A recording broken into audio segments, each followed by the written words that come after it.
Je vous remercie de m'avoir invité à parler sur ce thème du roi face aux divinités au tout début de l'histoire égyptienne. Je précise tout de suite que je ne suis pas du tout un spécialiste de l'histoire religieuse, mais en revanche, je m'intéresse beaucoup au premier temps de l'histoire égyptienne et au rapport justement que la monarchie a pu entretenir avec les cultes divins, qui sont des rapports relativement ambigus, comme vous allez le voir, et qui d'ailleurs ont tendance à varier au cours de l'histoire pharaonique.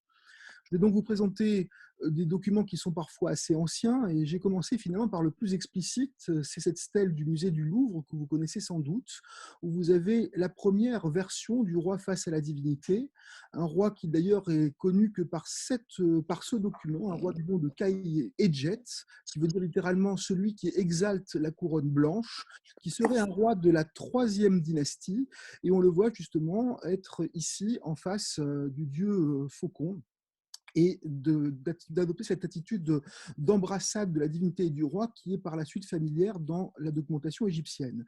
Mais c'est un document quasiment unique, on n'en retrouve pas d'autres à ces époques anciennes, et vous allez voir que finalement la documentation qui concerne les divinités n'est pas si abondante que ça pour les premiers temps de l'histoire égyptienne. Alors, je vais essayer de vous faire un petit panorama rapide de tout cela, sans prétention à l'exhaustivité. Je pourrais parler certainement beaucoup plus sur ces thématiques, en vous donnant quelques informations sur la genèse des dieux en Égypte, en tout cas pour ce que l'on croit en savoir, car ça n'est pas du tout clair. Comment se présente la mise en œuvre du culte divin aux origines de la culture égyptienne, de la société pharaonique. Et ensuite, j'essaierai de voir évidemment comment fonctionne, quels sont les vestiges archéologiques que l'on a pour des sanctuaires à différents niveaux d'importance. Il y a des sanctuaires nationaux, des sanctuaires qui ont un rayonnement beaucoup plus local, mais ce que nous allons voir pendant toute cette période, c'est que le roi tente par tous les moyens de s'accaparer le culte et finalement de se substituer au dieu dans l'image qu'il peut représenter de lui à ces différentes périodes. Alors, pour ce qui concerne, je dirais, la genèse des dieux, on est contraint de se reposer sur une documentation qui finalement n'est pas très facile à interpréter, puisqu'il s'agit d'une documentation qui, pour l'essentiel, n'est pas écrite, donc les divinités ne sont pas identifiées. On possède pour les périodes les plus anciennes toute une série de représentations d'animaux qui pourraient évoquer des figures divines qui sont connues sous ces formes animales à des époques postérieures. Alors, par exemple, le canidé Upua, ce que vous pourriez avoir dans ces figurines, ou des hippopotames, des faucons, toutes sortes d'animaux dans lesquels se reconnaissent par la suite des divinités égyptiennes. Mais bien entendu, tout ceci procède d'un niveau d'assimilation régressif, c'est-à-dire qu'on essaie de plaquer sur des réalités plus anciennes des choses que l'on connaît par des documents qui sont plus récents, ce qui évidemment peut être source d'erreurs. On a également pour les périodes de la fin de la période de Nagada, qui est la grande période de formation de la culture pharaonique qui dure plus d'un millénaire, des palettes décorées qui nous introduisent à un monde qui est parfois religieux ou onirique, hein, comme par exemple cette palette très connue qu'on appelle la palette de Hierakonpolis, où l'on voit non seulement de véritables animaux qui sont identifiables, hein, comme des lions, des herbivores, mais qui inclut aussi des éléments qui pourraient avoir une résonance religieuse sans qu'on puisse véritablement savoir laquelle. On a des animaux fabuleux comme des griffons ou encore ce qu'on appelle des serpopards, qui sont en fait des animaux à corps de lion et à cou de serpent qu'on retrouve d'ailleurs de façon relativement régulière dans la documentation de cette période. On note également, toujours sur ce même document, cette curieuse figuration de personnage debout qui a parfois été interprété comme un renard flûtiste. S'agit-il d'un prêtre qui aurait revêtu un masque animal? Tout ceci est très largement encore objet de débat parmi les spécialistes de cette période. On commence à avoir un peu plus d'informations à l'extrême fin de cette période de Nagada sur la réalité d'un clergé égyptien, avec des documents qui sont parfois plus explicites. Vous voyez ici à droite de l'écran une palette qui date du début de la période de Nagada, où on reconnaît très très clairement la silhouette d'une tête de bovidé. Et il s'agit très probablement déjà d'une forme de vache céleste, comme on en connaît d'ailleurs plusieurs dans la suite de l'histoire pharaonique, puisque vous remarquerez que à côté de cette figuration très stylisée de la tête du bovidé, vous trouvez des étoiles qui pourraient justement évoquer la voûte céleste. De même que cette déesse à tête de vache, que l'on peut appeler Hathor, qui a tendance à être plutôt appelée Bat aux époques anciennes de l'histoire égyptienne, figure également sur la fameuse palette de Narmer, qui est le premier roi de la première dynastie, hein, et qui orne en quelque sorte la partie supérieure de cette palette très très connue de l'histoire, du tout début de l'histoire pharaonique. En tout cas, on va voir l'émergence dans la représentation figurative, notamment au cours des premières dynasties, de divinités qui peuvent, dans certains cas, être des divinités anthropomorphes ou zoomorphes. Ça peut être une combinaison des deux, corps d'homme et tête d'animal. Et on va retrouver finalement de plus en plus clairement l'identification d'un certain nombre de divinités dans la documentation qui nous est parvenue. Parfois, il s'agit de divinités qui ont une postérité assez longue, de divinités qu'on va retrouver pendant plusieurs millénaires dans le panthéon égyptien. D'autres ont une apparition beaucoup plus fugace dans la documentation. Je vous montre ici une fameuse déesse Mafdet, hein, qui est une déesse lionne, mais qui n'apparaît finalement que pendant les tout premiers temps de l'histoire pharaonique. On ne la retrouve plus par la suite. Je vous en montre ici pratiquement la totalité des représentations que nous en possédons. Alors, ces cultes égyptiens, on ne sait pas très bien comment ils se sont développés. Il y a beaucoup de théories qui existent à leur sujet. L'une des options est qu'il s'agit en fait pour beaucoup de divinités qui ont au départ une base de développement local et qui ensuite sont réintégrées dans un deuxième temps dans un panthéon global auquel on cherche à donner une forme de cohérence. En fait, cette origine locale est assez claire en fonction des épithètes que portent certaines de ces divinités. Je pense par exemple à celle de Eri-Chef, hein, cette divinité porte le nom d'un toponyme en quelque sorte, ça veut dire celui qui est à la tête de son étang. Donc finalement, les divinités prennent des noms qui sont en relation parfois avec la topographie des lieux dont elles sont originaires, et c'est probablement selon ce type d'approche que l'on peut voir la véritable genèse d'un panthéon égyptien comme une sorte de genèse spontanée des divinités à l'échelon local qui par la suite sont réinterprétées et réintégrées dans un panthéon plus réfléchi et réécrit par les différents pouvoirs égyptiens. Alors, j'ai pris aussi l'exemple du dieu Mine, qui est peut-être le plus ancien que nous avons.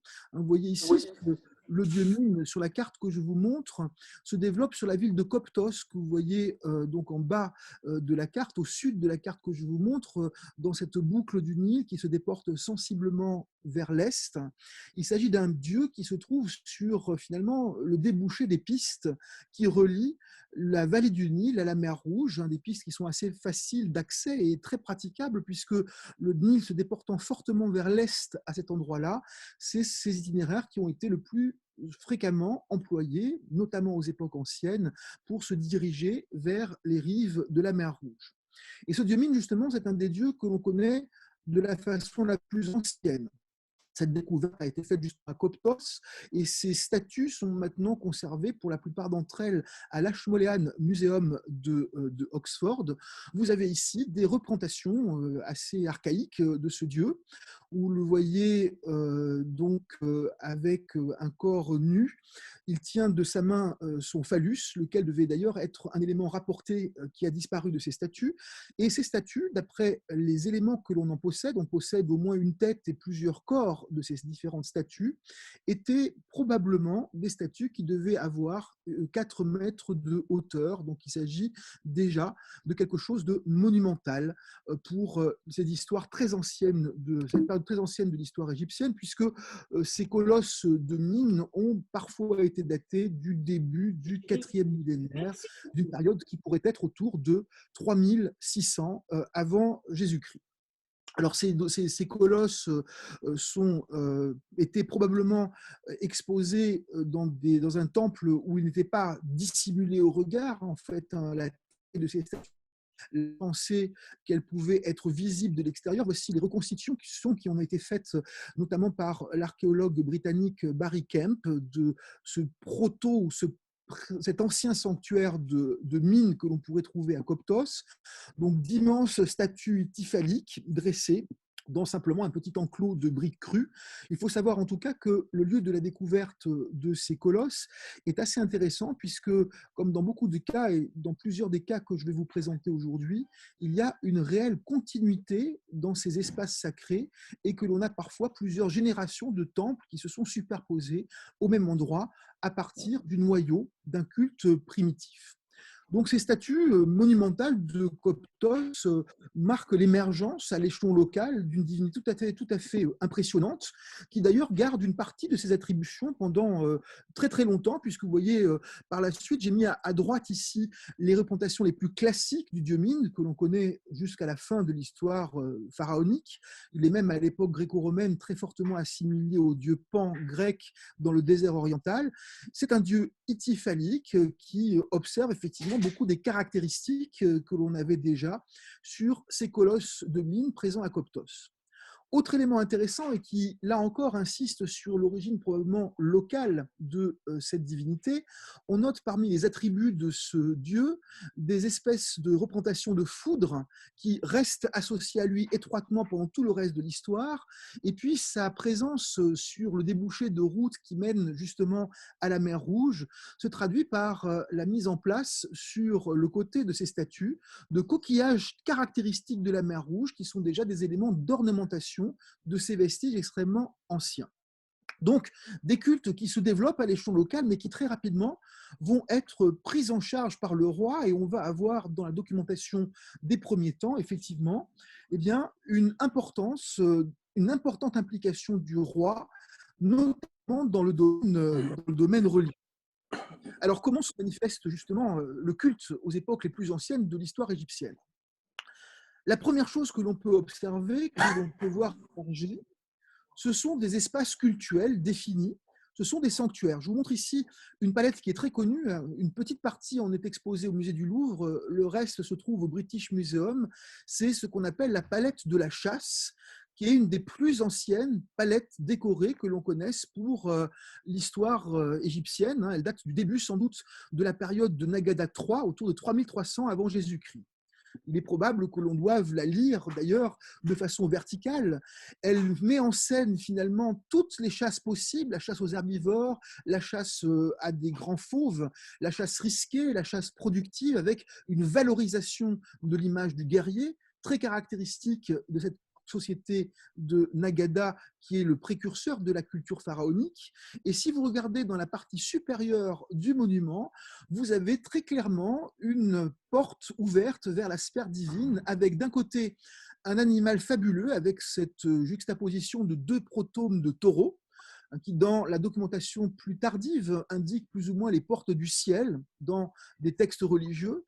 Et à côté de cette représentation, vous trouvez un petit édicule à toit arrondi qui est une représentation de sanctuaire primitif qu'on va retrouver d'ailleurs sur toute une série de documents contemporains ou légèrement postérieurs à cette palette. Alors, ces sanctuaires, on les retrouve, il y en a en fait de deux types canoniques que l'on va retrouver très très régulièrement dans cette documentation ancienne de l'Égypte. La documentation de type de sanctuaire de type Pernou, qui est celui justement où vous avez ce petit toit arrondi. Ici, vous en avez une représentation sur une étiquette, sur un petit morceau de bois gravé qui était au départ destiné à accompagner des récipients contenant notamment de l'huile ou des produits précieux. Et vous avez ici l'image d'un de ces temples avec d'un côté une enceinte que vous pouvez voir ici, des étendards qui révèlent le hiéroglyphe qui servira par la suite à écrire le mot Netcher, le mot qui désigne la divinité, un emblème ici qui semble représenter la déesse Neit, qui est une déesse ancienne du panthéon égyptien. Et vous trouvez ici, donc, à l'intérieur de l'enceinte, cette petite chapelle au toit arrondi, qui est caractéristique donc des sanctuaires primitifs associés particulièrement à la Basse-Égypte. De l'autre côté, vous avez des sanctuaires d'autres formes. Alors celui-ci est un peu plus dissymétrique avec des grands étendards. C'est le sanctuaire de type Père-Our qui semble être associé plus particulièrement à ces époques anciennes, à des monuments qui se seraient trouvés en Haute-Égypte. Malheureusement, aucun de ces monuments, on en a finalement pas mal de représentations, aucun de ces monuments est véritablement parvenu, puisque beaucoup de ces sanctuaires, en fait, sinon la totalité de ces sanctuaires archaïques, étaient constitués de matériaux périssables, du bois, du lattice de roseau, des parois d'argile parfois décorées, et que dans l'archéologie, il n'en reste pratiquement aucune trace. Mais ces sanctuaires sont malgré tout représentés sur la plupart des monuments anciens qui nous sont parvenus, notamment les documents du début de la première dynastie. Ici, je vous montre une image de la Pierre, fameuse excusez-moi de palais. vous interrompre, mais il y a des Oui. résonances et moi, je ne peux pas couper les micros de tout le monde. Est-ce que Ah, vous pardon. pourriez Alors, vous en attends. charger? Parce que moi, je ne peux pas le faire. En fait, je vous ai donné la main. D'accord. Alors, mon problème à moi, c'est comment. Il faut que j'éteigne mon diaporama, je pense, parce que moi, je ne vois plus rien. Attendez. Alors, pour couper les micros, administrateur, participant. Je ne sais plus qu'est-ce qu'il faut que je fasse en fait. Parce que là, je n'ai pas trop l'habitude de couper le. Je regarde les participants. Euh, J'espère, j'ai dit à Pascaline, elle va m'appeler, j'espère que mais pourtant, je vois personne. Personne ne me semble avoir le micro. S'il y a deux Si, je vois plusieurs micros ouverts et je ne peux rien voilà, faire. je les coupe. Voilà. je ne sais pas comment faire. C'est bon, j'ai coupé tous les micros à part le mien. Non, il en reste encore d'allumés. Alors, Il faut attendez. faire J'ai pas descendre la petite. Oui, alors, attendez, ça, oui. Je vais faire. Si ça veut bien. Voilà. Est-ce qu'il y a encore. Non, je crois que ça y est là. Il y a Hein. encore celui de Brigitte Rimins, celui de Boule. Le mien, je le coupe. Voilà. Voilà. D'accord, mince. Alors, je coupe celui-là aussi. Voilà. Donc, ça y est, j'ai fait mon œuvre. Merci Pierre, oui, c'est mieux. Alors, bon, je recommence, je partage mon écran à nouveau. Et je reviens sur donc, ces éléments cultuels. Voici ici. Ah, par contre, il y a un chat qui miaule chez moi et ça, malheureusement, je ne pourrais pas le couper. Voilà, donc vous avez ici la massue de Narmer, qui est un des premiers monuments finalement qui nous présente le roi. Vous le voyez ici, assis sur un dais. Il est protégé par la déesse Nerbet, une déesse vautour de Haute-Égypte, qui étend ses ailes en protection autour de sa représentation. Et vous trouvez donc à la partie droite du monument, vous allez trouver ici la représentation d'un sanctuaire de Basse-Égypte, ici, avec toujours cet enclos et cette petite chapelle à toit arrondi, avec des emblèmes divines qui permettent de les identifier. Alors, attendez, parce que là, je ne suis même pas sûr que j'ai encore mon diaporama. Moi, je ne suis pas forcément un as non plus de... Attendez, je vais essayer de relancer.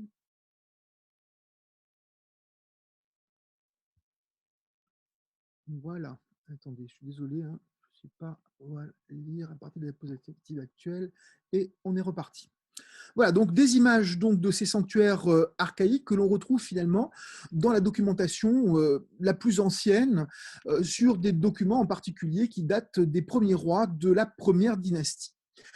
Alors, ce que forcément des images extrêmement précises, mais ce que je peux vous montrer au travers de ces quelques variations d'étiquettes, ces étiquettes que je vous montre ici en bois, en ivoire, sont parmi les sources les plus anciennes que nous avons pour l'histoire égyptienne, puisque alors elles ont une fonction utilitaire, elles sont percées d'un trou à un angle et elles servent à identifier un produit précieux, généralement, qui peut être conservé dans des magasins royaux, et elles servent également à identifier la date de production du produit en donnant une année, en représentant l'événement qui a pu marquer le plus l'année pendant laquelle le produit a été fabriqué. Donc, ce sont des étiquettes finalement qui procèdent qui procèdent à la datation des produits par l'événement à une époque où on n'a pas vraiment un système de datation continue.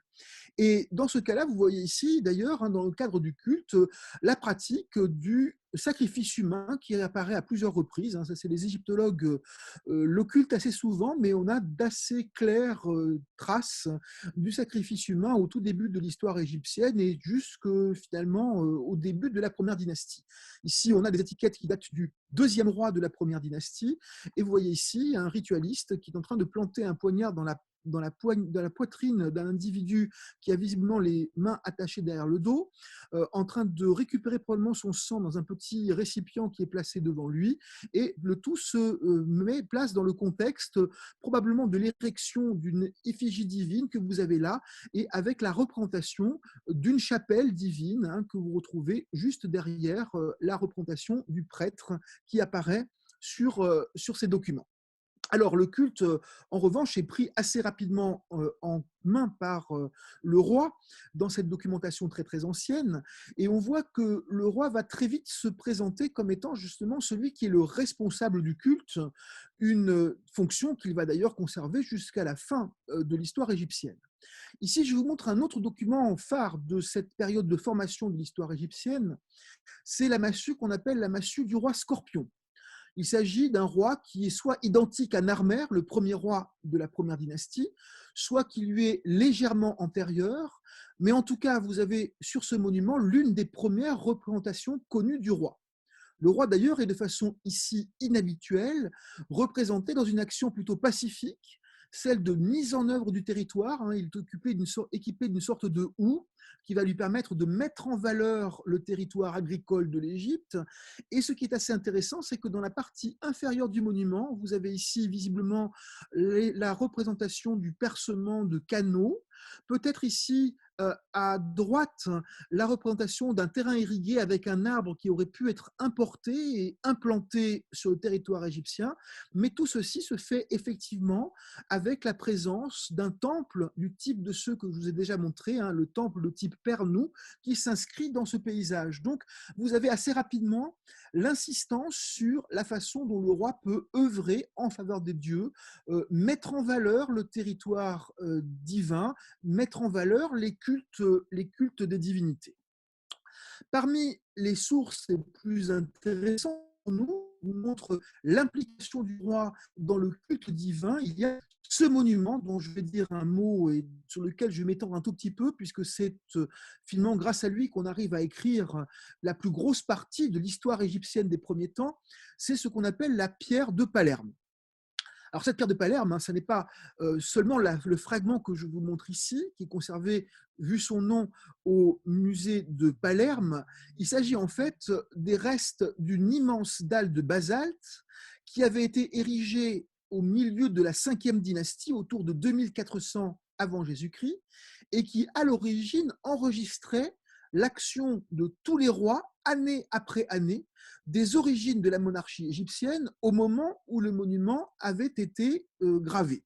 Donc cette pierre de Palerme est en fait une des sources majeures pour nous, notamment pour les périodes les plus anciennes, puisque dans chacune des petites cases que vous voyez ici sur ce monument est enregistré en quelque sorte un événement qui a marqué une année d'un règne donné de la période qui a précédé la rédaction de ces annales.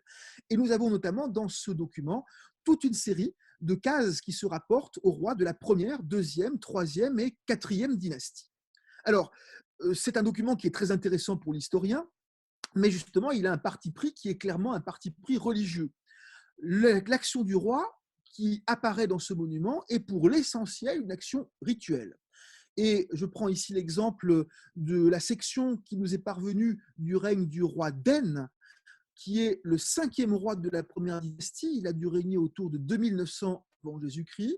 Vous voyez qu'on a quelques enregistrements d'événements qui sont des événements militaires parfois, de fondation de monuments, mais l'essentiel de l'activité qui est répertoriée, ce sont en fait des actions qui engagent le culte divin avec des célébrations de fêtes, la construction de temples, voire la fabrication d'effigies divines. Voici un détail ici. En fait, vous avez ici, sur 3 cases différentes qui se suivent pour 3 années successives du règne de ce roi Den, la mention de 3 étapes de la mise en service d'un édifice cultuel qui s'appelle Sout Netcherou, littéralement les places des dieux, où vous avez d'abord la cérémonie Ha, qui est celle de la prise de décision de la construction du monument. Ensuite, vous avez la cérémonie de tendre la corde, Pej Ches, qui est l'étape de la définition de l'espace sacré du temple, qui est le préalable à la construction du sanctuaire, et une dernière case qui s'appelle Upet She, l'action d'ouvrir le lac, qui est en fait une métaphore qui indique la mise en service de ce temple. Donc des créations d'édifices cultuels, qui nous sont parfois d'ailleurs commémorés aussi par de la documentation, parfois très ancienne. Ici, vous avez quelque chose de très très rare, une pierre gravée hein, avec des scènes datant du roi Rasseremui, qui est le dernier roi de la deuxième dynastie, autour de 2800 avant Jésus-Christ. Et vous avez justement la première représentation de cette cérémonie de tendre la corde, donc de définition de l'espace sacré d'un temple, telle qu'elle va ensuite être reproduite dans la documentation pratiquement jusqu'à l'époque gréco-romaine. Donc, le roi se présente comme finalement celui qui met en service le culte des dieux, qui crée des temples. Et sur la pierre de Palerme, on a très régulièrement justement l'indication de la confection d'effigies divines par le roi. Alors, par exemple, ici, vous avez, je lis les hiéroglyphes, hein, vous avez le mot Messet, qui veut dire littéralement la naissance. Et là, vous avez la naissance d'une effigie du dieu Sed. Hein. Le dieu Sed est un dieu canidé qui est porté sur un pavois et qui est d'ailleurs une divinité protectrice de la monarchie. Ici à droite, vous avez la confection, la naissance d'une effigie du dieu Mine, que vous retrouvez ici d'ailleurs, sous sa forme la plus classique, hein, d'un dieu dont la coiffure est surmontée de 2 hautes plumes avec une caractéristique ityphalique. Et vous avez également, ici, dans la troisième case, tout à fait à gauche, la naissance ou la confection d'une effigie de la déesse Mafdet, dont je vous ai déjà parlé tout à l'heure, qui est cette déesse lionne qu'on ne connaît guère que pour les premiers temps de l'histoire égyptienne. Donc, le roi s'implique dans la fondation de temples, dans la création d'effigies divines, ainsi que dans la célébration d'un certain nombre de fêtes religieuses, comme la fête du dieu Sokar, qui est un dieu à tête de faucon que l'on retrouve dans la région memphite, que l'on voit mentionné sur la pierre de Palerme, hein, mais que l'on retrouve également évoqué sur des documents qui sont contemporains du début de la première dynastie. Hein, vous avez ici une empreinte de sceau où l'on voit alors, les pieds du roi qui tirent vraisemblablement la barque de Sokar, et cette barque du Sokar est représentée sur un peigne en ivoire datant du règne du dieu serpent ou du dieu Djet, hein, qui est le troisième roi de la première dynastie. Donc tout ceci est finalement un ensemble d'images, un ensemble de thèmes qui apparaissent de façon très ancienne dans la documentation égyptienne. On va voir arriver d'ailleurs assez rapidement dans la documentation, enfin quand même après un certain temps, des monuments qui sont érigés en pierre pour les dieux, mais de façon quand même relativement rare, notamment parmi les monuments en pierre les plus anciens que nous connaissons, on a des éléments d'une chapelle qui a été dressée à Héliopolis par le roi Djoser, qui est le premier roi de la troisième dynastie autour de 2700 avant Jésus-Christ. Vous avez des représentations divines qui sont gravées sur ces blocs de calcaire, sans qu'il soit possible véritablement d'ailleurs de reconstituer complètement le monument. Alors, le roi s'implique dans le culte divin, se présente comme le responsable du culte divin, indique à l'infini finalement son implication dans les cultes, fondation de chapelles, célébration de cérémonies, mais aussi confection d'effigies divines. Cela dit, cette implication du roi, eh bien, elle va malgré tout être sélective. Et en dépit de l'image du roi très pieux qui peut émerger de cette documentation, on se rend compte que le roi finalement œuvre au travers de cette action pieuse envers des dieux, essentiellement pour lui-même. C'est-à-dire que les cultes qui vont être privilégiés vont essentiellement être ceux qui intéressent directement le roi, qui intéressent finalement la constitution de sa personnalité royale et qui vont être en relation assez étroite avec les représentations divines auxquelles il s'identifiera le plus facilement. Ce n'est pas un hasard si cette représentation, cette première représentation finalement du roi face à la divinité de la troisième dynastie met en scène une divinité solaire qui est justement le principe auquel le roi va vouloir s'identifier de façon de plus en plus claire tout au long de l'histoire égyptienne. Alors, on a donc justement, et c'est mon troisième point, une distinction extrêmement sensible entre des sanctuaires qui vont avoir un rayonnement national et dans lesquels le roi va s'investir de façon assez importante, par rapport à des sanctuaires qui continuent à exister essentiellement à l'échelon local et dans lesquels le culte qui est mis en jeu implique finalement très faiblement le roi. Alors, parmi les sanctuaires nationaux, je vous cite peut-être le plus important de tous, celui de Hierakonpolis. Hierakonpolis, ou la ville du Faucon, c'est l'une des plus anciennes capitales de la culture de Nagada. Louise, s'il te plaît, fais un peu moins de bruit. Louise, s'il te plaît, un peu moins de bruit. Donc, la ville de Hierakonpolis est l'une des premières capitales de l'histoire égyptienne, un des centres de développement de la culture de Nagada. Et très rapidement, on va voir s'y développer finalement des sanctuaires à grande échelle. On a un sanctuaire prédynastique qui nous est parvenu, qui a été fouillé. Alors, il est connu sous le nom un peu barbare de HK29A. HK est la façon dont les fouilleurs ont enregistré tous les faits archéologiques que l'on a sur cette ville ancienne de Hierakonpolis et la fouille minutieuse de cet ensemble. Alors évidemment, ça n'est pas spectaculaire pour nous. Ce sont en fait pour l'essentiel l'empreinte de palissades et de pieux de bois, mais permettent de restituer à cet endroit un sanctuaire déjà de grande taille, avec des chapelles qui correspondraient justement au type de chapelles qui sont représentées par les monuments graphiques, qui sont à peu près contemporains de cette construction, avec une cour ouverte dotée de piliers, de poteaux de grande taille. La taille des poteaux était certainement d'une dizaine de mètres de hauteur, d'après le volume, d'après le diamètre en fait des trous de poteaux que l'on y a retrouvés. Et on peut finalement reconstituer ce sanctuaire d'après les empreintes que les monuments ont laissées au sol, ainsi que d'après les nombreuses représentations de sanctuaires contemporains de cette période qui nous sont parvenus dans l'iconographie.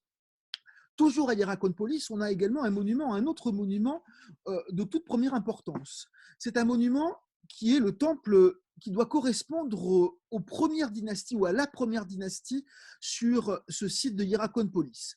Là encore, vous avez un temple d'un genre, d'un type qu'on ne connaît pas par la suite dans la documentation égyptienne.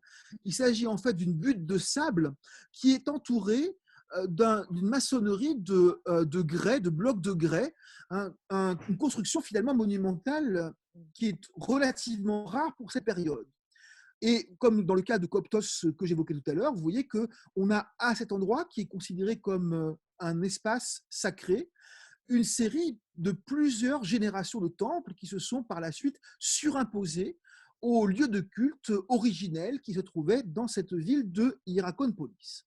Alors, cet endroit de culte est en fait le culte d'un dieu faucon, qui est un dieu particulièrement important pour la monarchie égyptienne parce que c'est justement à la fois une divinité qui protège le roi, mais c'est en même temps la divinité par excellence avec laquelle le roi va s'identifier. Et on a retrouvé à Hierakonpolis, signe de l'importance vitale de ce centre cultuel pour la monarchie, un grand dépôt votif. Alors, il s'agit certainement d'un nettoyage du sanctuaire à un moment donné où il a été refait et reconstruit, mais c'est finalement l'endroit où on a retrouvé le plus de monuments de la période qui précède ou qui accompagne la première dynastie.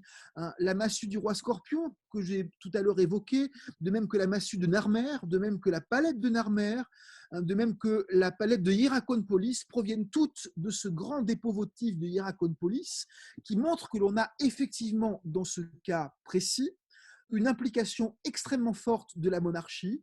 Des statues royales y ont été déposées, des consécrations de l'action royale y ont été également laissées régulièrement par les rois. Et finalement, on voit très très bien le rayonnement de toute première importance de ce sanctuaire. Alors, ça n'est pas étonnant puisque Hierakonpolis, c'est aussi le lieu d'émergence de la monarchie égyptienne elle-même. On retrouve à proximité de ces sanctuaires les tombes des premiers rois égyptiens, qui n'ont d'ailleurs rien à envier dans leur monumentalité à la mise en place des sanctuaires que nous voyons dans cette ville. Voici les tombes les plus anciennes qui datent de la fin de la période de Nagada 3A, début de la période de Nagada II, autour de 3600 avant Jésus-Christ, des tombes très larges qui sont entourées d'enclos, près desquels on va trouver des quantités de sépultures secondaires avec des animaux, avec des familiers parfois sacrifiés d'ailleurs en relation avec le roi. Donc en fait, l'image finalement de l'univers qui va en quelque sorte accompagner le roi dans l'au-delà. Ici, la tombe numéro 23 de ce cimetière princier, je dirais même royal, de la nécropole de Hierakonpolis, HK6, montre bien la dimension elle-même monumentale de ces tombes qui sont toutes construites en matériaux légers, avec un matériel finalement assez somptuaire, hein, des effigies en silex représentant des animaux, un sceptre royal en ivoire qui a été retrouvé à cet endroit-là. Et l'on voit que dès cette période, eh bien, à ces sépultures royales sont associés des espaces cultuels qui sont certainement en relation avec les inhumations royales. Alors, voici la façon un peu imagée dont le fouilleur, hein, en l'occurrence René Friedman, qui fouille ce site de Hierakonpolis, a reconstitué ce sanctuaire qui a été retrouvé dans la nécropole royale. On sait qu'il s'agit d'un sanctuaire en bois, en matériaux légers, et on a également retrouvé des fragments de plâtre décorés qui montrent qu'il y avait des décorations géométriques peintes qui devaient accompagner ce type de monument. Et que retrouve-t-on dans ce monument? Eh bien, en particulier, on retrouve les premières effigies de faucons que l'on connaisse pour l'histoire égyptienne, notamment des faucons qui ont été taillés dans de la malachite et qui ont pu d'ailleurs être reconstitués.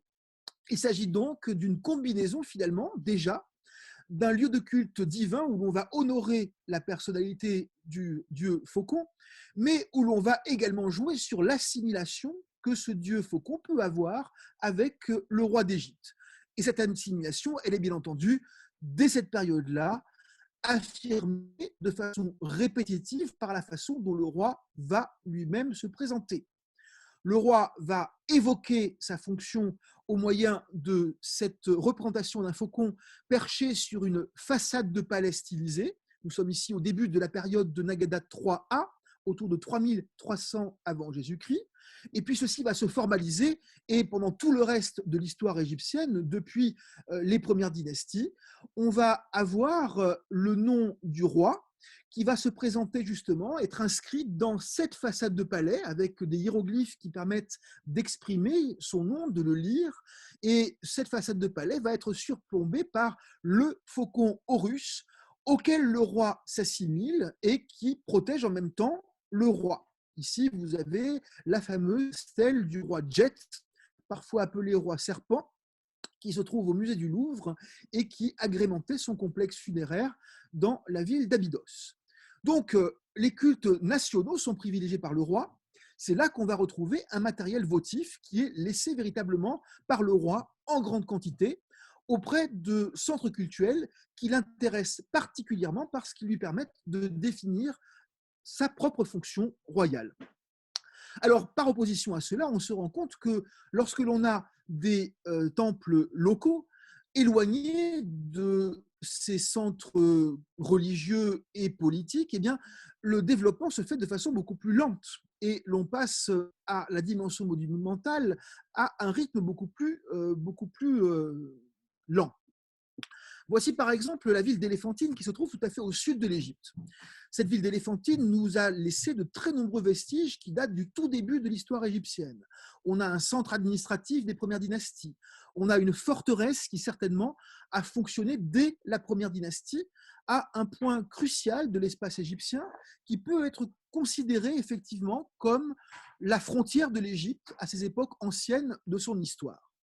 À proximité de la forteresse de la première dynastie, les fouilleurs de l'Institut allemand qui se sont intéressés à cette ancienne ville d'Éléphantine ont découvert l'un des plus anciens sanctuaires que nous connaissons pour l'Égypte. Il s'agit en fait d'un sanctuaire qui épouse la topographie naturelle, selon un principe que j'ai déjà évoqué tout à l'heure. Il a tout simplement été installé dans une sorte d'anfractuosité naturelle du rocher. Comment ce temple a-t-il été trouvé? Eh bien, là encore, vous avez un millefeuille de sanctuaires qui se sont accumulés au-dessus de l'espace qui était considéré à l'origine comme sacré. On a d'abord fouillé le dallage d'un temple du Nouvel Empire égyptien, donc autour de 1400-1500 avant Jésus-Christ, en dessous duquel vous avez ici sur la deuxième photo l'apparition d'un dallage d'un deuxième temple, enfin d'un temple plus ancien en pierre, datable du Moyen Empire. Et c'est sous le dallage du temple du Moyen Empire que vous voyez ici que l'on retrouve dans cette anfractuosité rocheuse le temple qui a fonctionné entre la première dynastie et la fin de l'Ancien Empire. Un temple très modeste, simplement agrémenté d'une sorte de mur en briques crues ici.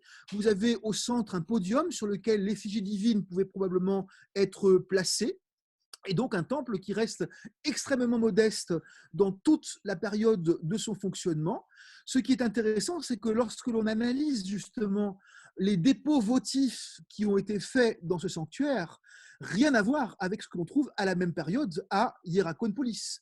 Ces temples sont agrémentés de dépôts votifs de très petites, je dirais, de valeur très modeste, qui sont des figurines de femmes nues, des figurines d'enfants, et également des curieuses figurines de hérissons, dont on ne sait pas très bien à quoi elles correspondent d'ailleurs. On est dans un domaine de la pratique religieuse qui nous est en fait extrêmement mal connu.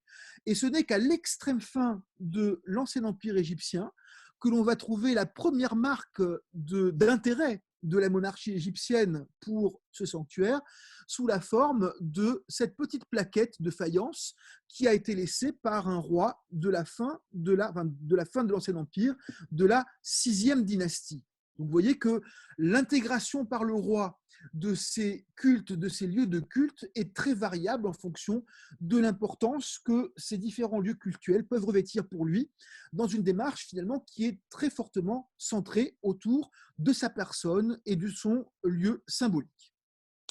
La dernière étape, en quelque sorte, de l'évolution de ce phagocytage, je dirais, des divinités par le roi, c'est l'intégration progressive du panthéon égyptien dans les monuments qui sont les monuments royaux par excellence. C'est-à-dire que dès l'instant que le roi commence à construire des monuments funéraires qui sont des monuments impressionnants, importants, construits en pierre, destinés à durer, finalement, on ne trouve à cette période-là que très peu de monuments divins qui sont construits dans la pierre. Et en revanche, le panthéon égyptien va être mobilisé et en quelque sorte intégré à l'intérieur de ces monuments royaux. Ici, je vous emmène dans le complexe funéraire du roi Djoser à Saqqara. Saqqara, à quelques dizaines de kilomètres au sud du Caire actuel, est en fait le lieu de la première pyramide construite par un roi égyptien, de la première pyramide en pierre, une pyramide à degrés, autour de 2700 avant Jésus-Christ. Tout est fait pour démontrer la puissance royale dans ce complexe. La pyramide peut être considérée comme une sorte de gradin ou d'échelle pour atteindre le monde céleste. Les appartements funéraires sont décorés de tuiles en faïence bleue qui évoquent la personnalité solaire du roi, sa jonction avec le ciel. Et dans les annexes de ce complexe, notamment ici, sur la partie est, on va retrouver un ensemble qui va permettre au roi de célébrer de façon régulière et symbolique la répétition de son jubilé pour l'éternité. Et c'est là que finalement on va avoir paradoxalement le plus d'informations sur ce que pouvaient être les sanctuaires aux époques les plus anciennes de l'histoire du pays. En fait, dans cet ensemble qui appartient au complexe funéraire de Djoser, on a retrouvé un alignement de chapelles des types qui nous sont représentés dans les documents anciens pré-dynastiques qui nous sont parvenus, les chapelles de type Père Our, document chapelle de Haute-Égypte, les chapelles de type Père Nou, chapelle de Basse-Égypte, les chapelles de type Zé-Netcher, dites chapelles type de pavillon divin. Tous ces types de chapelles cultuelles sont intégrés au complexe funéraire du roi.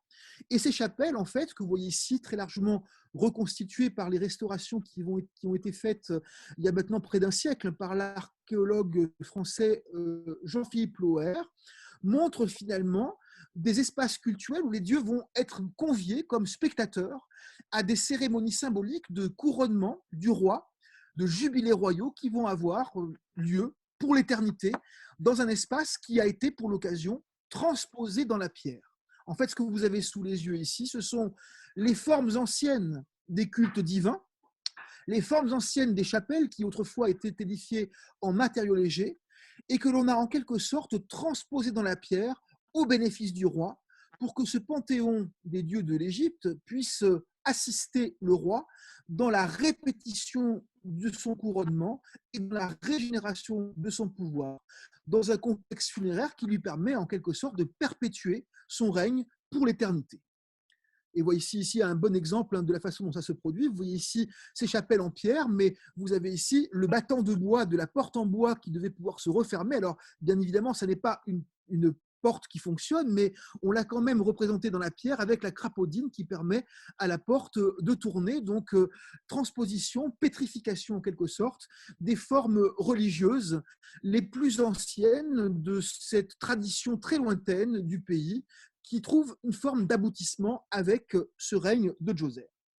Plus on avance dans le temps, plus le roi va s'assimiler en quelque sorte aux divinités. Et il va particulièrement s'assimiler au principe solaire. Et je donne ici l'exemple du complexe funéraire du roi Képhren à Giza. Képhren a fait construire avec Khéops l'une des plus grandes pyramides que l'on connaisse pour l'histoire de l'Égypte. Cette pyramide est accompagnée de temples cultuels qui se permettent la célébration du roi défunt, un temple haut où l'on va lui présenter les offrandes, une chaussée montante qui relie ce premier temple, le temple haut associé à la pyramide, à un temple bas qui se trouve en contrebas, probablement d'ailleurs en connexion avec la voie fluviale. Mais le roi a été encore plus loin. Il a également intégré dans son sanctuaire cette effigie du sphinx que vous avez ici, qui représente le roi sous forme de la combinaison d'une tête humaine sur un corps de lion. Et cette image du roi est supposée se confondre avec l'image du soleil levant. Orientée à l'est, elle accueille en quelque sorte les premiers rayonnements du soleil et vous avez devant l'effigie du sphinx un temple, un deuxième temple, ici c'est le temple bas qui est équipé de très nombreuses figurations du roi, mais ici à gauche, ce que vous avez juste devant le sphinx, c'est véritablement un temple solaire à cour ouverte qui permet de laisser pénétrer la lumière du soleil et qui permet encore plus l'identification du roi avec le principe du soleil.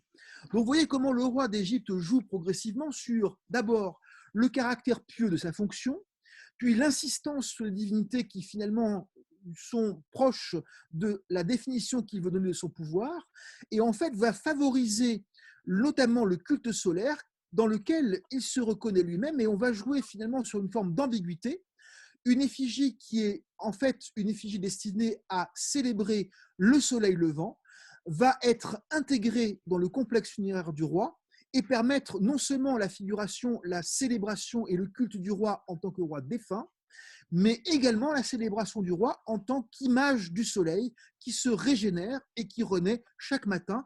Et ce temple solaire est d'ailleurs le prototype de nombreux autres temples solaires qui seront édifiés par les successeurs de ce roi. Donc, le Panthéon est en quelque sorte assimilé et mis au service de la monarchie. On en trouve un autre exemple, ce sera le dernier que je développerai, puisque je suis déjà très en retard et très tard dans l'histoire égyptienne. À Abouzir, vous voyez ici en fin de ma diapositive les pyramides de Giza. Vous avez ici les pyramides moins monumentales des rois de la 5e dynastie.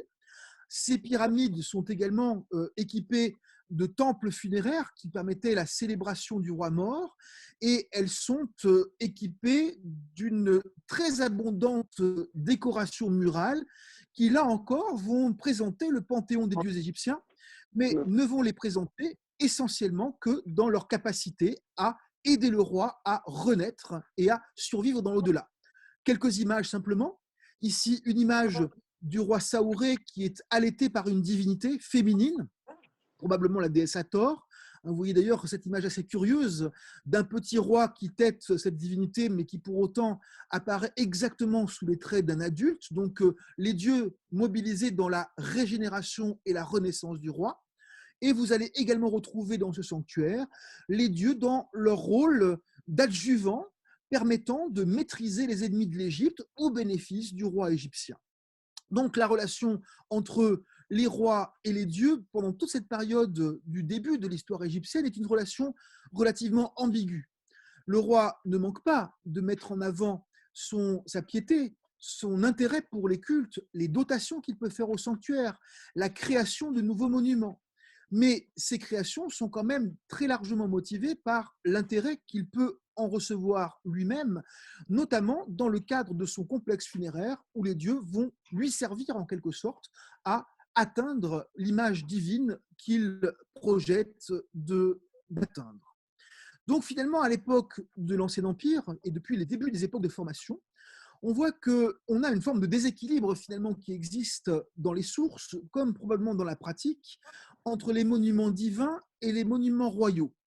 Le monument royal, pendant tout l'Ancien Empire, investit l'essentiel des forces de l'État. Et finalement, les temples divins n'atteignent pas une dimension monumentale, ou en tout cas très peu d'entre eux nous sont parvenus. Peu de ces monuments ont été réalisés en pierre. Il faut attendre les périodes suivantes pour que les monuments archaïques, comme celui d'Éléphantine, que je vous ai présenté tout à l'heure, puissent retrouver, je dirais, une dimension formelle et peut-être plus clairement prise en charge par l'État et quitte ce statut de temples locaux qui est le leur depuis les origines. C'est l'état des forces entre le roi face aux dieux que l'on observe encore à la fin de l'Ancien Empire. Mais je vais quand même, juste en quelques mots, faire un petit épilogue pour éventuellement la vengeance des dieux. En fait, je vous projette maintenant 1000 ans plus tard, à l'époque du Nouvel Empire égyptien. Nous avons vu qu'à l'Ancien Empire, finalement, la construction monumentale par excellence, c'est celle du complexe funéraire royal, et que si les dieux apparaissent dans la documentation, c'est souvent en tant qu'associés au bon fonctionnement de ce complexe funéraire royal. Au Nouvel Empire égyptien, on va noter, au terme d'une très longue évolution, que les rapports se sont clairement inversés. Les grandes villes religieuses sont clairement marquées par la présence des dieux les plus importants du panthéon égyptien. La ville de Thèbes, qui se trouve donc ici, au sud de l'Égypte, devient dès le Moyen Empire le centre du dieu Amon, qui est un dieu dynastique. Et ce que l'on observe à partir de ce moment-là, c'est que dans les monuments qui nous sont parvenus de cette période beaucoup plus tardive de l'histoire égyptienne, les relations entre le roi et les dieux sont exactement inverses. Le roi possède une tombe qui est beaucoup plus discrète, et lorsqu'il a un temple qui peut être associé à sa tombe, ce n'est plus... Le duet. Ouais, mais j'ai oublié la tablette. Attends, c'est bien, j'ai tout là. Je vais essayer de... Bon, il y a quelqu'un qui parle dans un micro. Coupez le Zoom si vous voulez parler dans le micro. Hein. Bon, j'ai bientôt terminé de toute façon. Ce que j'essaie de vous montrer ici, c'est que d'après la configuration que nous avons notamment dans une ville comme Luxor, au Nouvel Empire égyptien, on voit qu'on va observer dans les temples exactement la relation inverse de celle que l'on observait dans les temples qui nous sont parvenus pour l'Ancien Empire égyptien. Ici, vous avez des monuments qui sont édifiés par les rois d'Égypte. Voici l'un des plus célèbres, c'est le temple de Ramsès II à Luxor, qu'on appelle le Ramesséum. Ce temple n'est pas véritablement un temple funéraire du roi. Il n'y a plus de temple funéraire qui soit associé directement à la tombe royale. En revanche, à cette période de l'histoire, le temple va être cette fois-ci clairement associé au culte du dieu dominant, du dieu qui est le principal dieu à être honoré dans la région dans laquelle s'inscrit le monument. Et en fait, les monuments royaux que l'on connaît pour cette période-là vont se disposer sur le parcours rituel du dieu Amon lors d'un certain nombre de cérémonies annuelles qui lui permettent de sortir de son temple dans le temple de Karnak et de se rendre sur la rive ouest du Nil pour transiter par différentes chapelles où il va s'arrêter tour à tour et où le culte divin va être associé à ce moment-là à la personnalité des différents rois qui ont fait successivement édifier tous ces temples mémoriaux qui se trouvent sur la rive ouest de Thèbes. Nous sommes donc dans un rapport parfaitement inversé. Nous sommes partis d'une situation à l'Ancien Empire où finalement les divinités n'apparaissaient que dans le complexe funéraire royal et en fonction de l'intérêt qu'elles pouvaient avoir pour le roi. À la fin d'une évolution millénaire, nous arrivons à l'opération exactement inverse. La mémoire du roi ne s'effectue plus qu'en relation avec le culte de la divinité majoritaire de la région dans laquelle son monument mémorial va être édifié.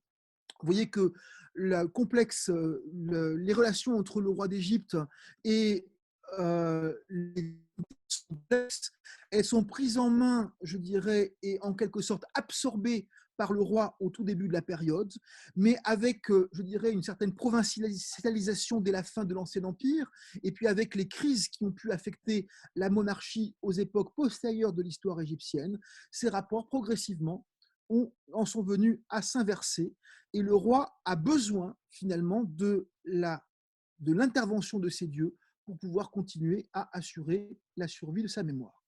Je vous remercie.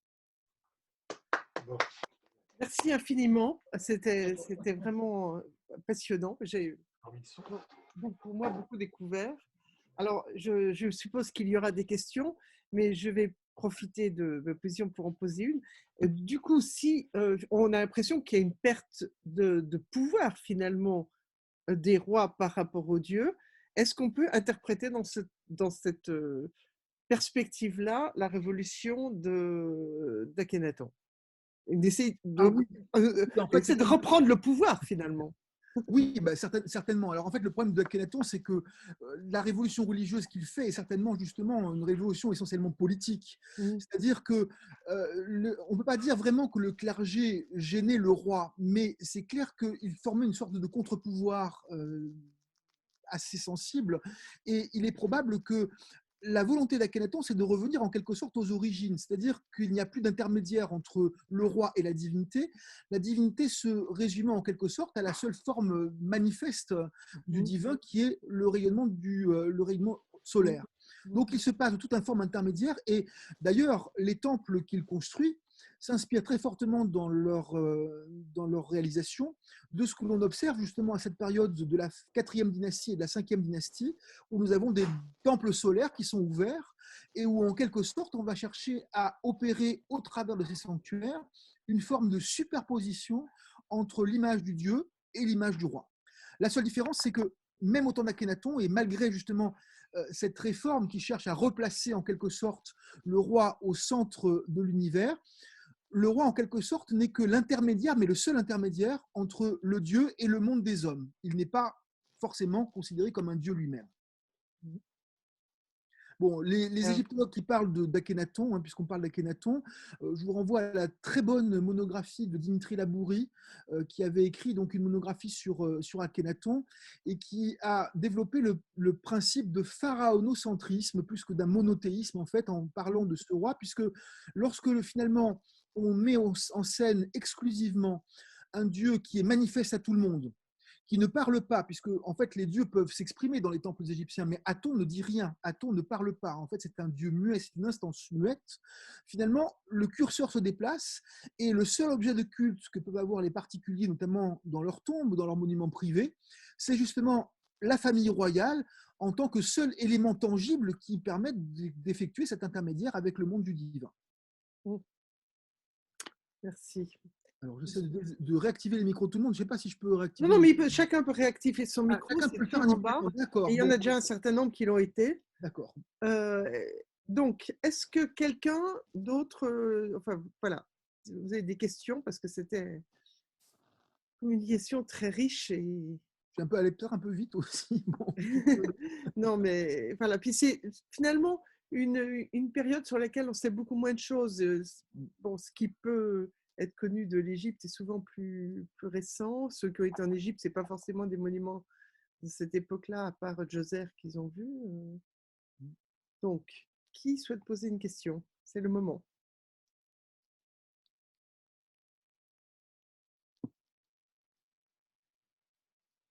C'est très complet. Oui. Oui, alors moi j'ai découvert aussi cette histoire de sacrifice humain. Alors le sacrifice humain, si on peut revenir dessus, il y a eu un ouvrage qui avait été édité par Béatrix Midden-Reins justement sur le sacrifice humain aux époques anciennes, qui ne parlait pas que de l'Égypte, mais il nous est connu en fait par plusieurs éléments. Alors, dans les tombes d'époque nagadienne, donc de la période de formation de l'histoire égyptienne, on a régulièrement des sacrifices humains, même dans les tombes de personnages importants. Hein. Donc, alors, ce ne sont pas des centaines de sacrifiés, mais il y a quand même parfois 2-3 sacrifiés.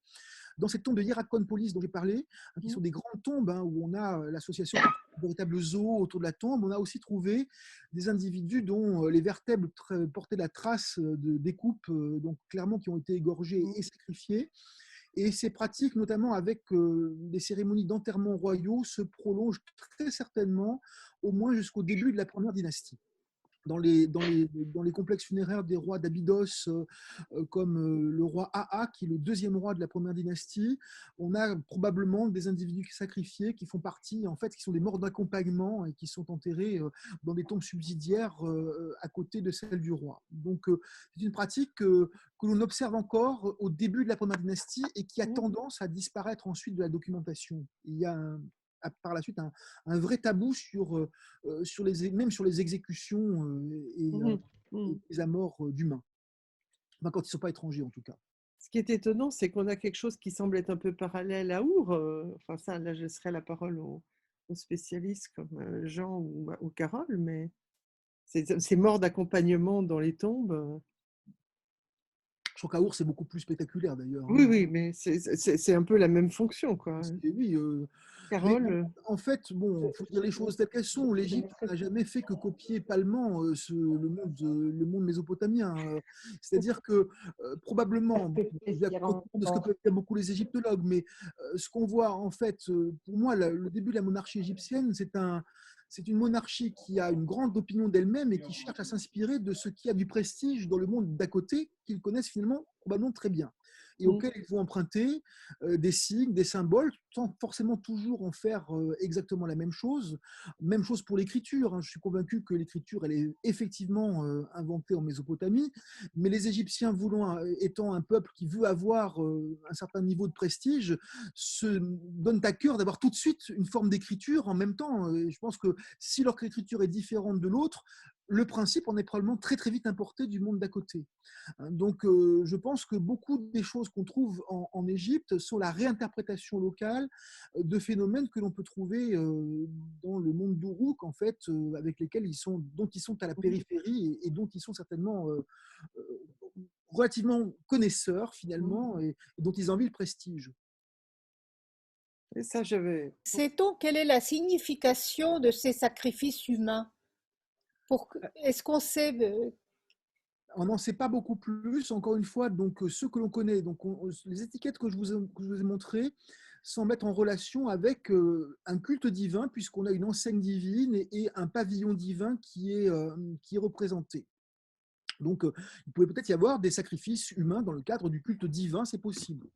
Mais la plupart de ces sacrifices humains sont plutôt attestés dans le cadre de cérémonies funéraires qui sont en relation avec l'inhumation du roi.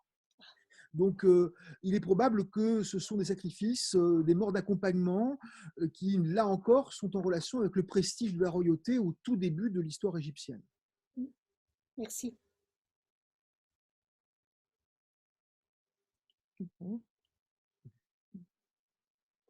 C'est pas souvent qu'on entend des égyptologues dire que tout a été inventé en Mésopotamie, donc une modestie qui vous honore.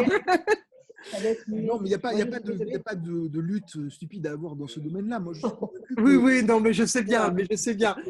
Voilà. Il y en a qui vont dire l'Égypte a inventé l'écriture en 3300. Bon, on a effectivement fait des découvertes très intéressantes sur l'écriture avec la tombugie, un système d'écriture qui est probablement 3200, 3300. Donc, je pense presque contemporain de l'invention de l'écriture dans l'autre monde.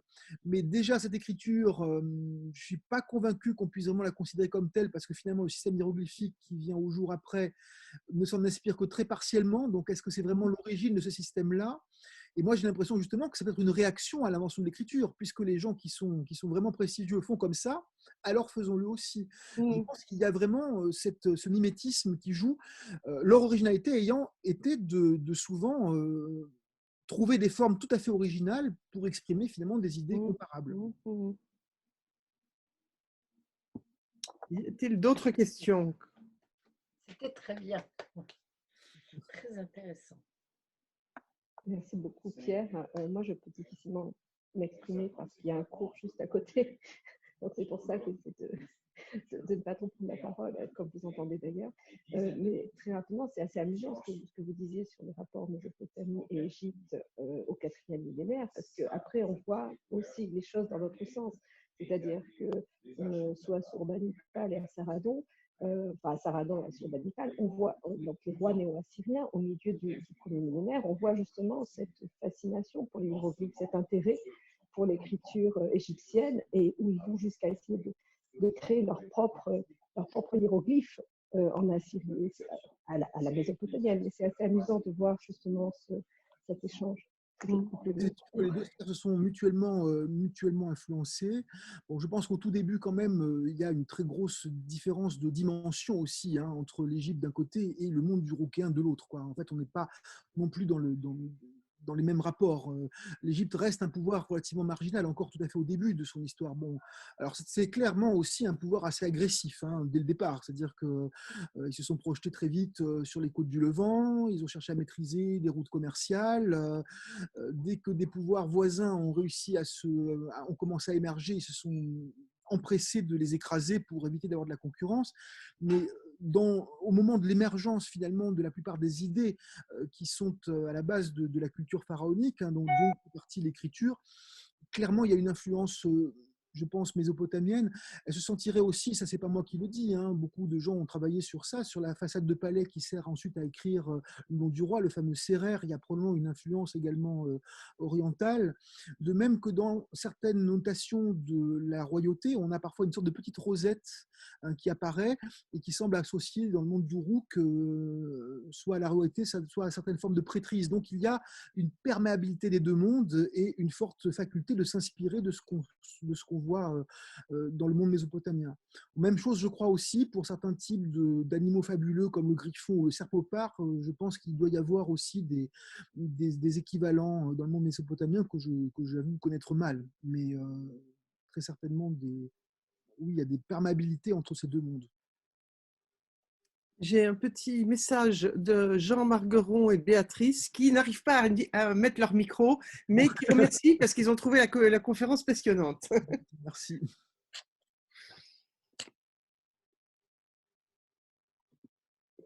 Bon, y a-t-il d'autres questions? Tout le monde est ébloui, a besoin de méditer tout ça. Moi, j'aurais éventuellement une question concernant justement les sacrifices humains. Vous disiez qu'à un certain moment, ils tendent à disparaître. Et est-ce qu'on a des traces dans les textes aussi de l'existence ancienne, au moins de ces sacrifices, des commentaires qui ont pu être faits sur des pratiques que l'on aurait condamnées, par exemple, à un moment ou pas du tout? En fait, les textes sont assez pudiques justement sur cet aspect-là. Alors, on a quand même quelques traces, notamment dans les textes religieux, de la possibilité de ces pratiques. Bon, on a des actions violentes. On a dans les textes des pyramides. Bon, je ne vais pas parler des textes des pyramides. J'ai fait un peu exprès de m'arrêter avant parce que c'est un univers à part entière. Et d'ailleurs, c'est pas moi qui en suis le plus grand spécialiste. Si vous voulez avoir des choses sur les textes des pyramides, il faut vraiment demander à Bernard Mathieu de venir vous faire une conférence sur cette thématique-là. Mais on a des hymnes qui sont des hymnes cannibales où l'on voit le roi dévorer les dieux et on a vraiment l'impression que là, on a finalement un rituel d'exécution qui existe. Donc voilà, il n'y a pas beaucoup de textes qui parlent de ces sacrifices humains. Ce qui est amusant, c'est que justement, je pense qu'il y a vraiment un filtre dans la documentation postérieure par rapport à ces pratiques qui sont quand même probablement limitées à une période relativement ancienne.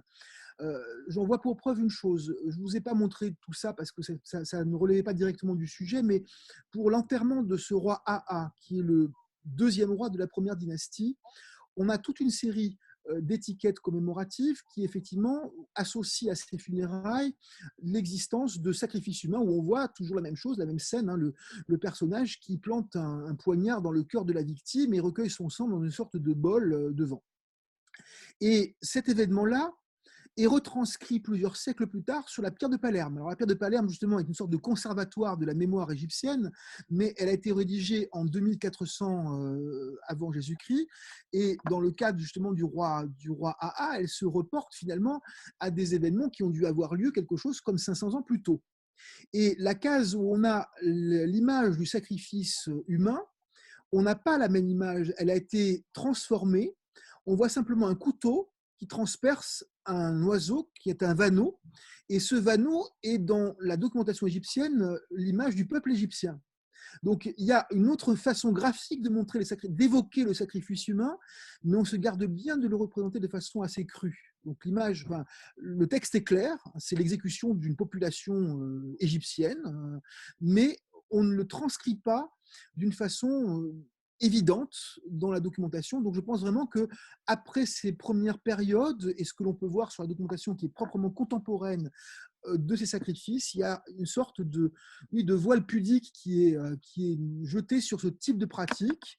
Et de façon assez générale, d'ailleurs, de façon globale, dans la documentation égyptienne, même s'il y a dû y avoir des exécutions capitales en grande quantité, les gens qui périssent de cette façon-là, on n'en parle pas tellement. Quand il y a des grandes purges, il a dû y en avoir aussi durant les passages d'un règne à l'autre, des personnages qui ont les plus hautes fonctions de l'État qui d'un coup tombent en disgrâce, ils disparaissent de la documentation. On ne dit pas qu'on les a empalés, exécutés, mais voilà, la documentation reste très pudique par rapport à ça. Et d'ailleurs, je pense que dans le texte important des devoirs du vizir, justement, il y a des phrases qui donnent l'idée que justement, quand on est à la tête de l'État, on doit faire parfois un travail, ou en tout cas des actions qui sont difficiles et qui sont d'ailleurs réprouvées en quelque sorte par la morale, en quelque sorte. Dans un texte plus tardif, on a un texte littéraire du Moyen Empire qui met en scène le roi Khéops, qui est toujours présenté comme le mauvais roi par excellence. Il a une tradition négative, on ne sait pas d'ailleurs très bien pourquoi.